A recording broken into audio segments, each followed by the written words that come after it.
Hello and welcome. I'm David Kieve, the president of EDF Action, the advocacy partner of the Environmental Defense Fund. I'm pleased to welcome you to our Climate Voters Unite community gathering and election debrief.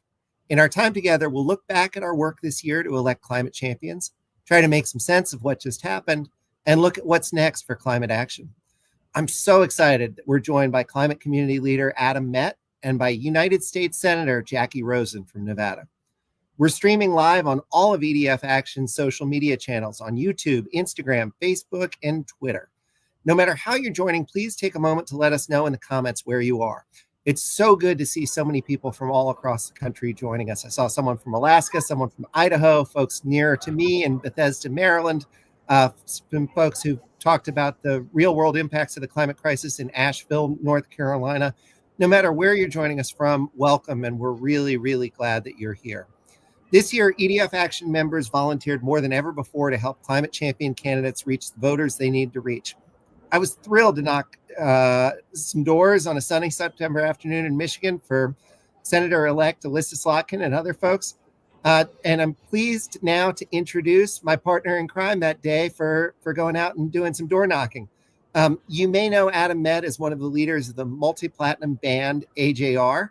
I know him well enough to know that there's one term that he absolutely loathes, so I'll stick to facts and just say AJR is a multi-platinum band and let you draw your own conclusions about it. Some of you, you're all smart climate activists, but some people who only know AJR's music don't understand the full depth and breadth of Adam's intelligence or activism. He's the executive director of Planet Reimagined. He is one of the most thoughtful people I've ever met on policy and on advocacy, and one of the single best communicators I've ever met, period. Welcome, my friend. So glad to have you join us this afternoon, this evening, depending on where you are. This morning, if you're still in Alaska. Well, that is probably the nicest introduction I've ever gotten on anywhere, in person or on Zoom. So thank you very much, David. And it was my pleasure to join you and Fred door knocking as we did throughout Michigan. And thank you for having me today. You bet. Let's stay on door knocking for just a second. Great. You've been in the advocacy space for some time, but unless I misheard you, when you were out with me and Fred being the longtime president of EDF, who was out in his EDF action capacity, who joined you for knocking some doors, I think you shared with me that was your first time ever canvassing and actually going door knocking. A, do I have that right, or did I get it wrong? And B, what did you like about it, and what did you learn from the voters who you engaged with and talked to? So you do have that right. That was my first time actually knocking on doors. A lot of the campaigning and canvassing I've done has been virtual because so much of my kind of learning experience during political campaigns in particular happened during COVID and leading into COVID. So this was my first time. I was thrilled to do it. And honestly, there was nothing like it.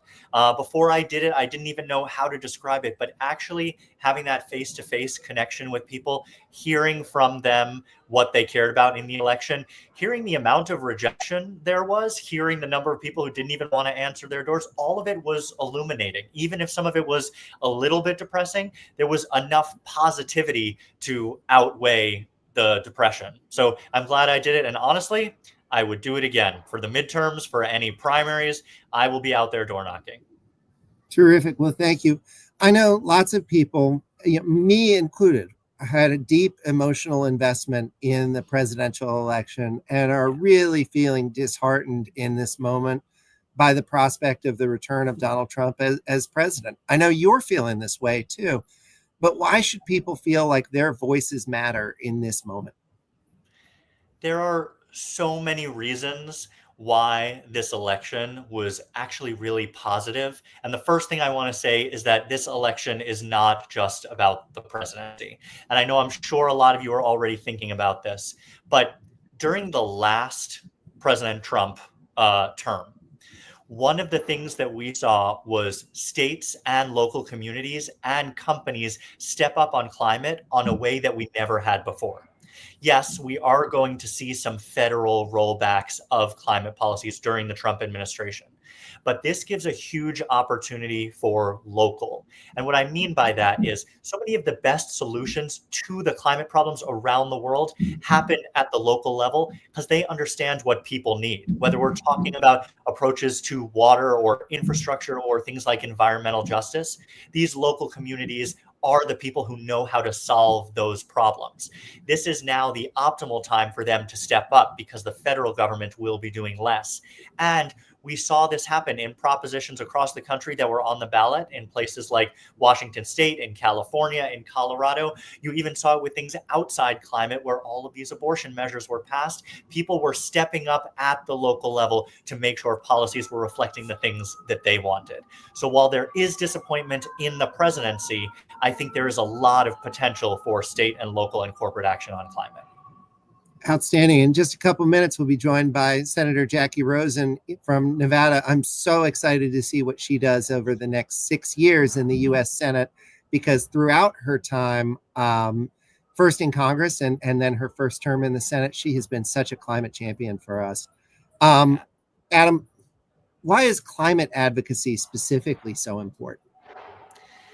Climate advocacy is key to most all other advocacy. Some people might have heard me say this before, but I love this framing of climate is everything. Climate is the food that ends up on your plate, how it's grown. Climate is how you get from place to place, the kind of transportation you use. Climate is health. As we see temperatures increasing, new diseases, new insects are making their way farther north and south and bringing diseases with them. Climate is infrastructure, as we know from the infrastructure legislation that has been passed during the Biden administration. Climate touches everything in our day-to-day lives. And one of the best ways to get people engaged as climate activists is to make them see that narrative, that everything they're doing in their life is touched by climate. And as climate gets worse, we are going to see those things in our day-to-day lives get harder and more difficult for people, touching us both in our hearts and our minds and in our wallets. So as we are moving forward with climate action, for all of these people on the call, I know you're already there as climate activists taking action in your own communities. We need to make sure that people understand climate is an everything issue. Absolutely. But to those climate activists who are at home, who've already done so much, take care of yourselves in this moment. It's okay to spend a little bit more time in nature, spend time reflecting on the things that you care most about. We're in a big fight and we need everybody, but we need everybody at their best and with their batteries recharged. So if you're feeling down in this moment, or if you're feeling exhausted, I personally feel that some of my exhaustion that I feel from this election is a little bit of a badge of honor. I did everything that I could to try to make the world a little bit more like I would, like the one that I want to live in, and like the one we want for our children and grandchildren. Adam, I hate these because I find that open-ended questions are the hardest for me to answer. Anything else that you would care to share with our folks who are out there tonight? So with apologies. No, sure. I'll share one message of positivity. So, as you mentioned, the organization that I run is called Planet Reimagined. And over the summer, we had an opportunity for fans who are coming out to our shows, the AJR shows, to take action on all different types of things related to climate. But every single issue that they were able to act on, as I said before, was local. It was something that was impacting their community. We had opportunities in 7 different states for people to take this action. In all 7 states, those propositions ended up passing in this election. So we're seeing this move towards people wanting to care about the issues, wanting to get involved in the issues. And during that tour, we had about 35,000 people not only take action, but then follow up, volunteer for a local organization, phone bank, come back and meet up with others. And the biggest finding that we found from all of this research that we did and all of these actions that people took was that people are so much more likely to take action, to move towards being activists, if they do it with other people they care about, if they're doing it in groups. And I think that's one of the most important things that we can take away from this election and also all of this research is that, yes, you can do it alone. You can go and door knock alone. But if you're bringing your community with you, the people that you care there is so much more room for movement if we're doing this together. Awesome. Well, thank you so much. I think we've got another minute or two before Senator Rosen joins us. And I don't want to overshare something that you shared with me, but I know that you guys, you and your brothers have been working with AJR for a really, really long time to build audience, to build a following, and also to build a sense of connection and community with that following. And I also know one of the hardest things about being an artist is the rejection that you deal with sometimes. Is there anything that you've learned from going from playing very, very small shows to sold out arenas in the process that can give folks who are feeling a little low right now a sense that, hey, if you keep building, something good will come from it? Yeah, absolutely. I think really the idea behind rejection is not that you've actually been rejected from something, but that you haven't found the right path or right role for yourself. For example, like David said, we played an arena tour this summer. So we did 50 cities across the U.S. We played 2 nights in Madison Square Garden. That was one of our biggest goals ever, to play Madison Square Garden. But at the same time, we've never even been considered for a Grammy, never been nominated, never been considered. We've never been invited to play on a place like SNL. And those were big kind of goals for us, right? And we never got invited to do either of those things. But in thinking about what was most important to us, it was to be on the road. It was to bring people together over a live show. And we started at the smallest possible venue you possibly could. We played for 2 people, and then we played for 20 people, and then we played for 50, and then 1,000, and then it just kept growing and growing, like this kind of grassroots organizing that we've been talking about. One person told 5 friends, told another 10 friends, and that's how we grew an audience. And to take an approach of, I want a Grammy, or I want to be on SNL, that's one way of doing things. Sure, and you can grow your audience that way. But I am so thankful, and I can't believe I'm saying this, but I am so thankful that we have never had a song that was such a big hit that people only knew us for that song and didn't know us as artists. And what I mean by that is a song that has been streamed, 10 billion times. Obviously, that's amazing. That's great. But this kind of slow grow over time makes me so much happier as a human, because you don't skip steps. You get to see every part of it, and you get to enjoy every part of it. There are artists who haven't had a massive hit and then can tour, and then they can't do anything else. So honestly, I'm thankful for the path that we've had, and to find your right place in the music industry is so similar for me finding my right place in climate. You bet. And thank you for those words and for all of that inspiration. I also have learned a lot more from some of the setbacks and some of the things that didn't go exactly as I'd envisioned than from the others. And I know we've got some friends who poured their heart and soul into helping to elect Kamala Harris as our president, including some folks who've been a part of her campaign team who are joining us in this Zoom, some friends who I see in the chat here. I'll share with everyone what I've shared with them, which is the ground game that I saw from the Harris-Walz campaign this time was the single finest I have ever seen. I landed in Michigan again, not the time I was with you, but another trip after that, because that's how important that state was to me and to us. And I had a little bit of time before I had to be in an event. I drove to the Ann Arbor field office, was in and out the door in 5 minutes with a custom piece of turf with just enough doors to match the amount of time that I had. This was the single best ground game I've ever seen in my life. We will build off of this and have more climate wins to come. Adam, I'm sure you know our dear friend and climate champion, Senator Jackie Rosen. But I'll say to you, thank you, Adam, for being with us. And then I'll give a very quick introduction of Senator Rosen, who we're so delighted to have join us, and then turn the floor over to her because she was very kind to make time for us. But thank you, my friend. It's always a joy and an inspiration, Adam. Thank you. Great to see you, David. Thank you. Excellent. It's my incredible honor to welcome from the great state of Nevada, Senator Jackie Rosen. She's a leader in tackling the climate crisis, transitioning to a clean energy economy, and protecting Nevada's public lands and natural resources. She cast a decisive vote to pass the most consequential climate law we've ever seen in the world, the Inflation Reduction Act. And she's going to work as hard as she knows how to defend it with our help. EDF Action was all in this election cycle on the airwaves via EDF Action votes, but more importantly, perhaps on the ground via EDF Action and EDF Action PAC under the banner of Climate Voters Unite. And climate voters are united to make sure that Senator Rosen can continue her leadership on clean energy. Senator, welcome. The floor is yours. We're so honored to have you here. Well, thank you, David. Can everybody hear me okay? I have it all on before I start? Perfect. I'm so glad for your work, and I'm so glad to be joining you all for this post-election conversation.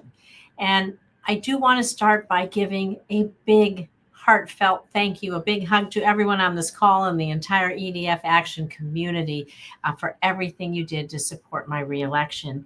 You know, from the ads you ran to the outreach you did in Nevada, you helped stop a MAGA extremist who wanted to eliminate the EPA and who would have been a rubber stamp for Donald Trump's anti-climate agenda. And thanks to your efforts, I'm going to be back in the Senate to continue fighting for clean, renewable energy, supporting efforts to address our climate crisis. And I can tell you that this fight is going to be more important than ever, more now than before, because Donald Trump in the White House, Republicans in the majority in Congress, we have our work cut out for us. They're going to try to repeal all of the historic investments and policies we've passed to fight the climate crisis, to protect our clean water, protect our clean air, to support a clean energy transition. But what I want to be clear about with everyone on this call is that I will do everything in my power to stop them and protect the progress that we've made. You know, in the Senate, we do have many tools at our disposal, and I'm going to use them. I'm going to use them to oppose any attempts to roll back the Inflation Reduction Act. I don't have to tell anybody on this call, it is the largest investment ever made to tackle climate change. It matters in Nevada. It matters in this country. I'm going to oppose any attempts to enact harmful solar tariffs that threaten American jobs and could lead to higher energy costs. And I want to restrict the EPA's ability to make sure that we have clean water and clean air for all of us to drink and to breathe. I don't have to tell anybody on this call that it's going to be an uphill battle. That's why your continued support, your continued hard work, everything we have to accomplish and build on what we've done, it's really going to continue to make a difference. Your advocacy is so very important. And I just want to remind you, as you continue to advocate on behalf of our planet, on behalf of your families and yourselves and the ones that you love in your communities, I want you to know that you have a partner in me in the Senate to do all of that. We must be sure that we work together to fight the climate crisis. Again, I so appreciate your support. I so appreciate your hard work, and the work is not yet done. So we're going to continue to do that together, and I'm glad to be in the fight with all of you. Thank you. Senator Rosen, so inspiring. Thank you so much for being here. Thank you for all of your leadership. We look forward to the partnership and to having your back over the next 6 years to see what you do, both to stop some of the clawbacks that we're seeing, but also to make sure that the good paying clean energy jobs that are coming to Nevada and to the rest of the nation come to fruition, and that we reach the full promise of the clean energy economy. So thank you for being with us here this evening. It means the world to all of us. We're delighted to be your partner. Thanks for having me. We'll see you all soon. Bye-bye. Take care. Now I'd like to introduce here it is. my colleague and someone who I learn from every single day. Jeremy Pittman runs our grassroots engagement program for all of EDF Action. He is a thought partner in building what is to come. Hearing Adam Metz's inspirational words about having gone from playing the smallest audiences imaginable to sold out arena shows, including back-to-back nights at Madison Square Garden, that's in line with our ambitions for EDF Action and EDF Action's grassroots people power as well. We're really, really proud of what all of you have helped us accomplish this election cycle, but we know it's a jumping off point for even bigger and better efforts. So Jeremy, It's my pleasure to yield the floor to you to share with folks what some of their hard work was responsible for. Thanks, David. I'm really excited to be here with you and with the hundreds of people who are watching on YouTube and Facebook and on X. Really grateful for all the work that so many of the folks on this call did across the election cycle to help us elect climate champions. We're going to show a few quick graphics about the work that we did and the work ahead, and then open up to a conversation amongst our team and perhaps with some of the folks on the line. So first, I want to start by just taking a quick look back at EDF Action's work on the ground this year in the elections. This year, we put over 80 people on the ground to help elect climate champions. That includes 12 field organizers and more than 70 additional staff who went out on short-term deployments to work with candidate campaigns and to help mobilize EDF Action members. No surprise that we were in all of the most important swing states from the presidential level, as well as states with key Senate races and key House races. Again, tremendous effort, and thanks to the commitment of so many of our supporters around the country that we were able to put these resources, these human resources, on the ground in key swing states. And I want to show what that work looked like a little bit. We have a few pictures to show here of what the work looked like on the ground. As I said, there were 87 staff deployments. That also led to 850 volunteers. I know many of you on the call today, I see your names in the chat, that you were these volunteers who were out there working with us in our Climate Voters Unite portfolio to help elect climate champions. And together, we filled over 2,000 volunteer shifts. This is canvas shifts knocking door to door to talk to voters, phone bank shifts. So we were really excited to have 850 of you here with us today, helping us elect climate champions. And again, we were out there in a strong way, making the case that as climate voters in a very visible way in these key campaigns. And we know that not all of the results were what we wanted, but we had some great results. We are celebrating a lot of victories, including 4 U.S. Senate victories in states that were won by Donald Trump, including Jackie Rosen, who we just heard from, reelected in Nevada. Tremendous U.S. Senator. We're thrilled that she'll be back for another 6 years in the U.S. Senate. Representative Alyssa Slotkin winning a U.S. Senate race in Michigan.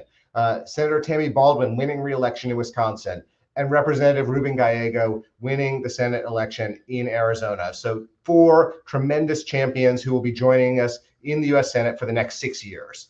And beyond the Senate, we had great wins in the House of Representatives. These are just a few where our members and supporters were particularly active. There's a trio of representatives re-elected in Nevada: Dina Titus, Stephen Horsford, and Susie Lee.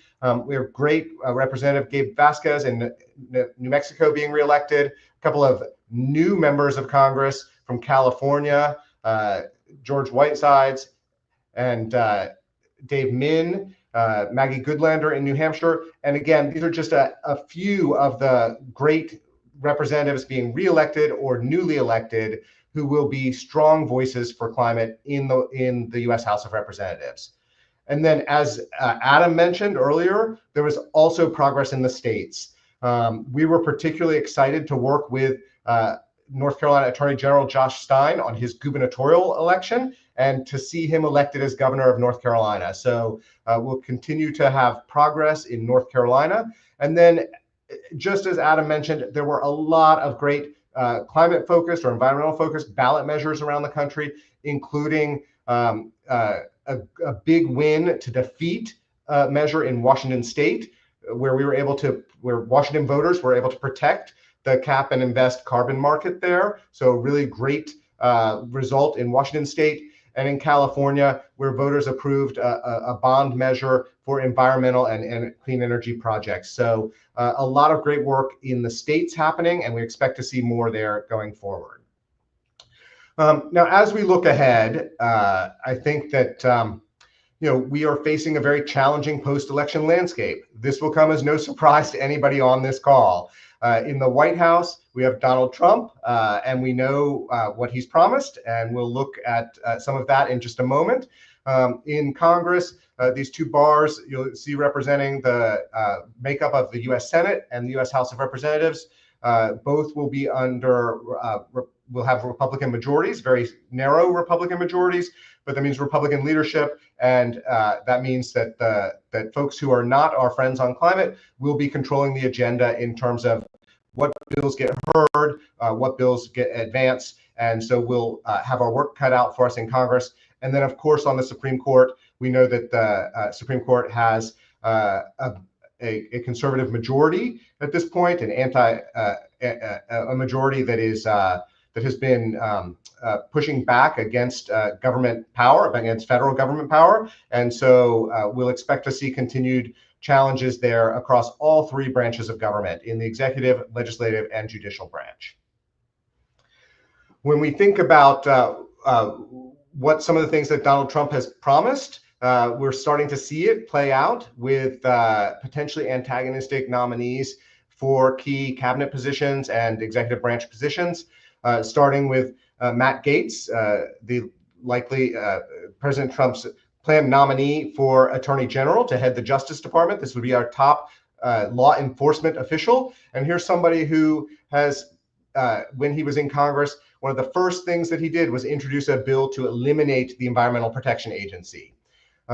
Atop the Department of Energy, President-elect Trump is planning to put in place Chris Wright, who is a fracking company CEO. So we know that we'll have challenges there. At the Office of Management and Budget, the top name being floated right now is Russ Vought, who is the architect of Project 2025 and has said that he wants to leave federal employees traumatically affected as part of the plan to reduce the federal workforce to make their lives traumatic on a day-to-day basis.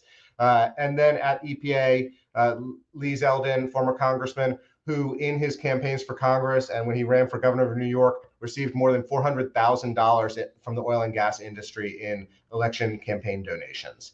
So these are all folks who are being put forward to lead our federal agencies that have a significant role in addressing the climate crisis. And so we definitely will have our work cut out for us. When we continue to look ahead, we can look to some of the proposals made in Project 2025. And again, the president-elect is putting Project 2025 architects and authors in key positions. And so we expect to see many of these proposals advanced in the new administration. Some of these proposals are to repeal the Inflation Reduction Act clean energy investments. We heard from Senator Rosen about how important these investments are, the largest investments ever in the history of the world to transition to clean energy. And we know that many in the president's orbit want to repeal those clean energy investments. They have a stated goal to maximize oil and gas extraction on federal lands and in federal waters. They want to repeal Clean Air Act provisions requiring that the Environmental Protection Agency set health-based air quality standards. They want to eliminate government agencies that study climate change and eliminate the Department of Justice and EPA offices focused on environmental justice. And these are just a few of the proposals in Project 2025. And I expect that we'll see many of these and many more moving forward as the new administration takes office. So where do we go from here? Our timeline for action as we look at the next days, months, and years. Well, we currently have the lame duck Congress. So the 118th Congress is still in session, and there are some things that they need to accomplish, including continuing to fund the operations of the government, where funding is set to expire shortly. So federal appropriations will be a key piece of work that needs to be tackled in the next 8 weeks, as well as disaster relief. We are looking for relief for folks who have been impacted by the recent hurricanes across the South. So we expect that there will be a need to pass the supplemental disaster relief package that has been proposed by President Biden and that is in front of Congress now. Then on January 3rd, the new Congress will take office. this new Congress, the 119th Congress, will have Republican majorities in both chambers, and they will be sworn in on January 3rd.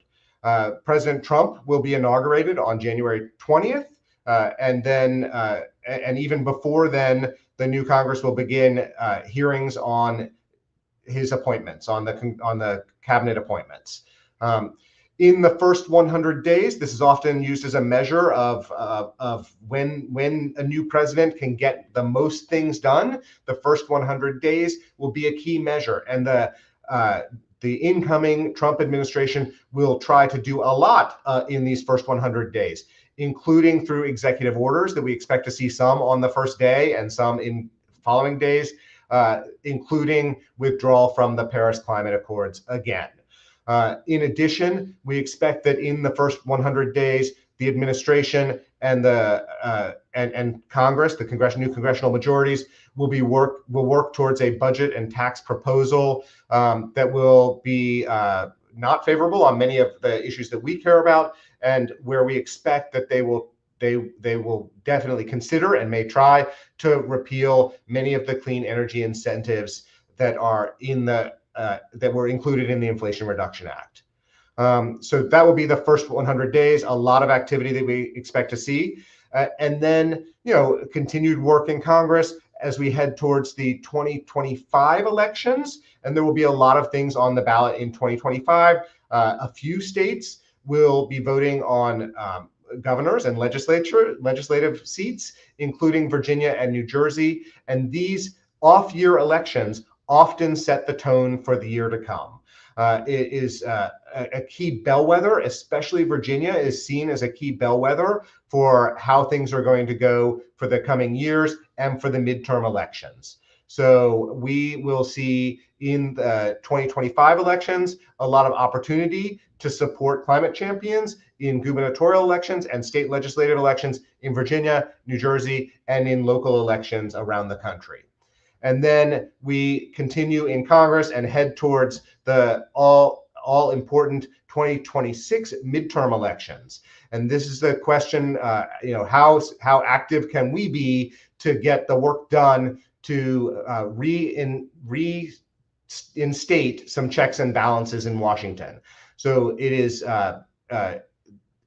in most past elections, the president's party loses seats in the first election after the presidential election. They lose seats in the House of Representatives, and we'll see if those historical trends hold. And certainly we'll be working to ensure that we elect as many climate champions as possible in the 2025 elections and in the 2026 midterms. So as we look at this timeline, we know that there are opportunities for us across all of these times, all of these moments, with in the lame duck, in the new Congress, in the first 100 days, and as we look towards elections in 2025 and 2026. And when we think about those opportunities, we think about them in two ways. We're really thinking about how can we defend progress, we're really thinking about how do we protect the clean energy investments and the other important environmental programs that we have. So how do we protect those clean energy investments against rollback, and how do we defend against regulatory rollbacks? So the important clean air, clean water regulations that we have, chemical safety regulations, how do we protect those regulations against regulatory rollbacks that are proposed in Project 2025 and by many of the folks who are being put forward as nominees by President Trump. So we'll definitely be looking to defend the progress we've made, but at the same time, Adam Met talked about this, there will be opportunities to make additional gains, maybe not fully in Washington, but we can look to make additional gains in states. We can look to make additional gains with corporate players, corporate actors, and also with multilateral institutions like at UN agencies and other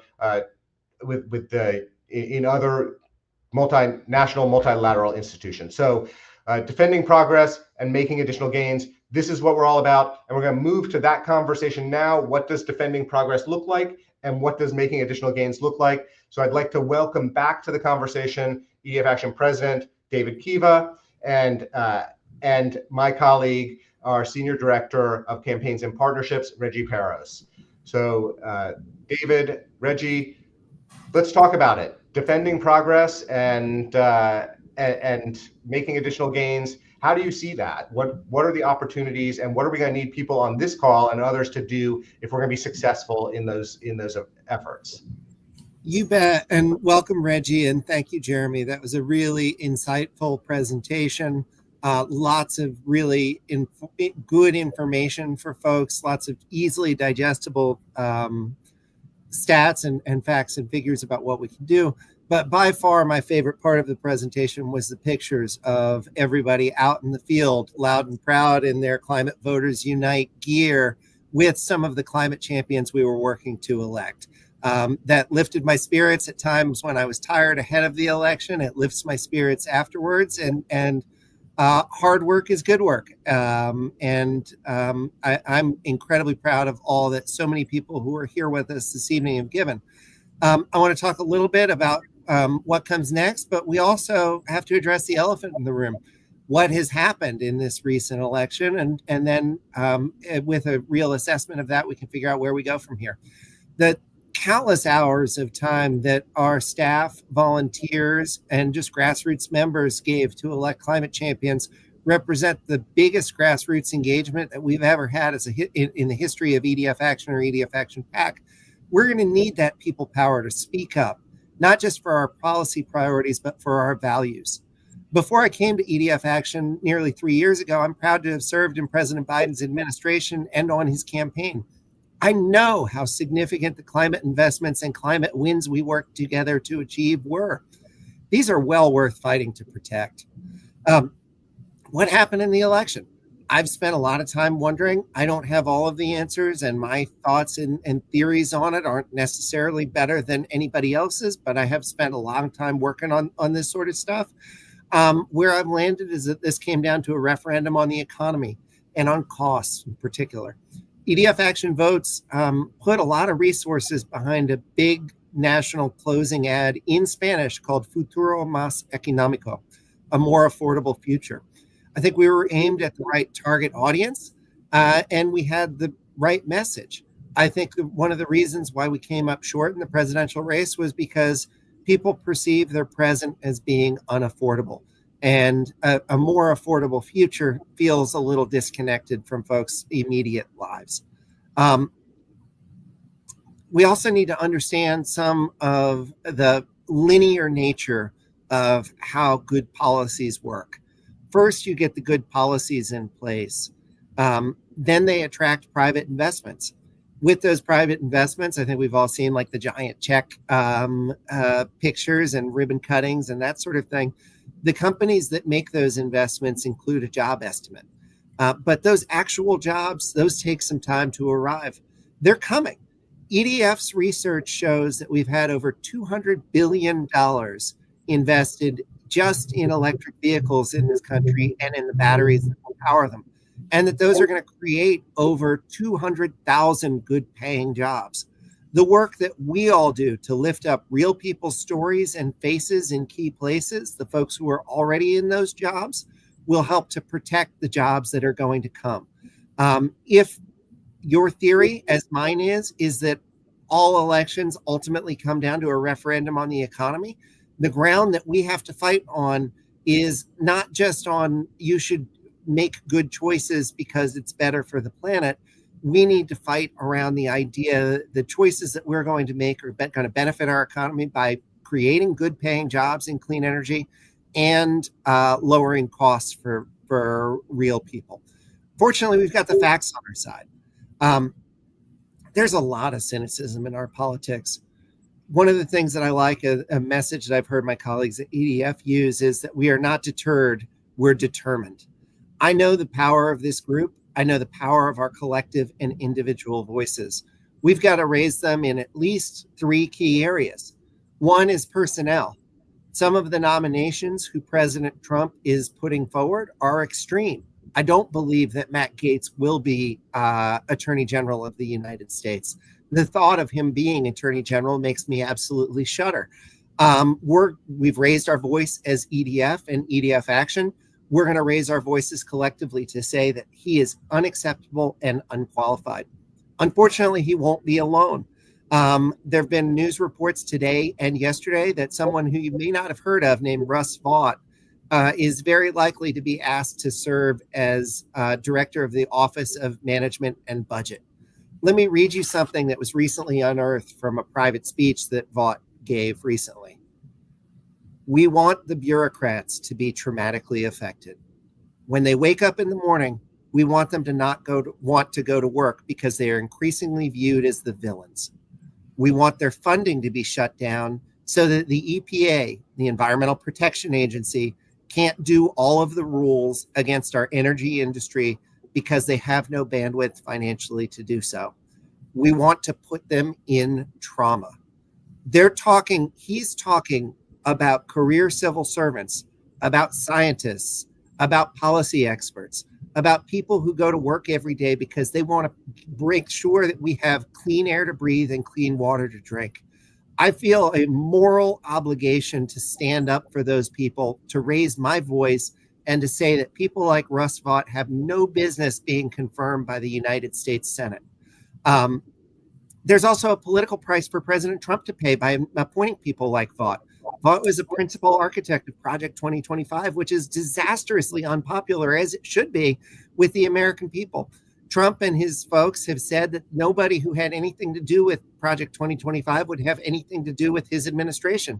Putting someone in charge of the Office of Management and Budget, that's breaking yet another Trump promise, and we've got to make sure that they pay a cost for it and that these extreme nominees are defeated. We've got a lot of work to do on the regulatory front, and we've got a lot of work to do on the legislative front. We expect that extremists may want to try to repeal the Inflation Reduction Act whole cloth, just as they tried to repeal Obamacare several years ago. Just as was the case with Obamacare, it ultimately failed, but it took a huge fight, and it was really, really close. I'm also worried about some of the tax credits within the Inflation Reduction Act being used as a paid for the broader Trump tax plan. And so lifting up the voices of the people occupying those jobs in the clean energy future is going to be really, really important. I've probably talked enough, and we're near the end of our time together. So I want to open up the floor and turn to my colleague, Reggie, who I think is going to talk a little bit about what we've got going on immediately right now as Congress has returned.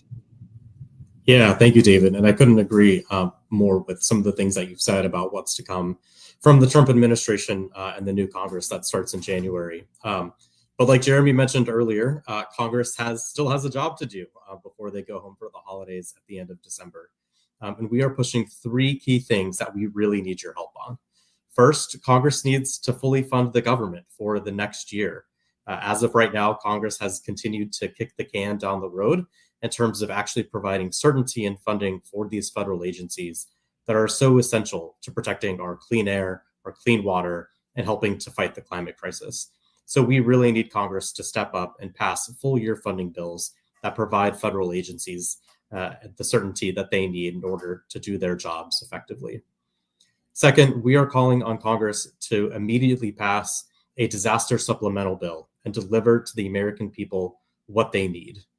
Nearly every state in the nation over the past few years has experienced some kind of disaster and has relied on FEMA and other federal assistance in order to continue their day-to-day lives. And this year has been no different. We've seen catastrophic storms from Hurricane Milton and Hurricane Helene really run rampant in vulnerable communities from Florida through Georgia and North Carolina. And unfortunately, federal agencies like FEMA are being stretched thin. People are making record claims to the National Flood Insurance Program just in order to rebuild their houses and get on with their day-to-day lives. And Americans need support from Congress. And so we need Congress to pass the $100 billion proposal that the Biden-Harris administration submitted to Congress a few days ago in order to deliver to the American people what they need right now and to help protect and make these communities more resilient. And then finally, the last thing that is on Congress's agenda that has been on their agenda for quite a while now that we need them to address is to pass a climate smart farm bill that provides farmers and ranchers with the certainty and the funding that they need in order to make their lands and our food more resilient. This is an effort that I believe we've talked to you guys about at some length over the past year, but we really need to protect the conservation programs and the conservation funding for climate smart programs that was included in the Inflation Reduction Act, that historic climate law that allows farmers and ranchers to make their land more resilient, to reduce pollution, and to make our food more sustainable. And so finally, we are calling on Congress to pass a farm bill for the next 5 years that delivers on these programs and really protects the popular needs that farmers and ranchers need at the moment. And so what you can do for us right now, the very, very simple ask is to send an email to your member of Congress. I believe we could put a link in the chat or up on the screen that will link to a website where you can go in and enter your information and send an email directly to your member of Congress asking them to address these 3 things in the next month and a half before they go home for the holidays and before the new Congress and the new administration comes into office in January. Thanks, Reggie. Jeremy, anything to add in this segment? Well, just that it's going to take all of us, like everyone, if we're going to defend the progress we've made and make additional gains to address the climate crisis, we need everyone. And so thanks to everyone who's joined us today, who's been watching this program. We really appreciate it. Thanks to everyone who worked across the election cycle. And thanks in advance to everyone who's going to take action in the coming days, because we definitely will need everyone working together to try to make sure that we can defend the gains we've made and make additional gains for climate. Excellent. I have the great honor of closing us down here. I want to thank both of my colleagues, Jeremy and Reggie, for the important work that you do and for being with us this evening. I want to thank both of our special guests, Adam Met and Senator Rosen, for taking time out of their exceptionally busy days to join us and inspire us and lead us. But mostly, I want to thank each and every one of you for providing the grassroots muscle and the heart to go out and fight tough fights. That's exactly what we're going to need in the time ahead. I see a question in the chat from Susan Zimney, which is an interesting one. She says, what can we do so that Trump does not claim credit for the jobs that are coming? I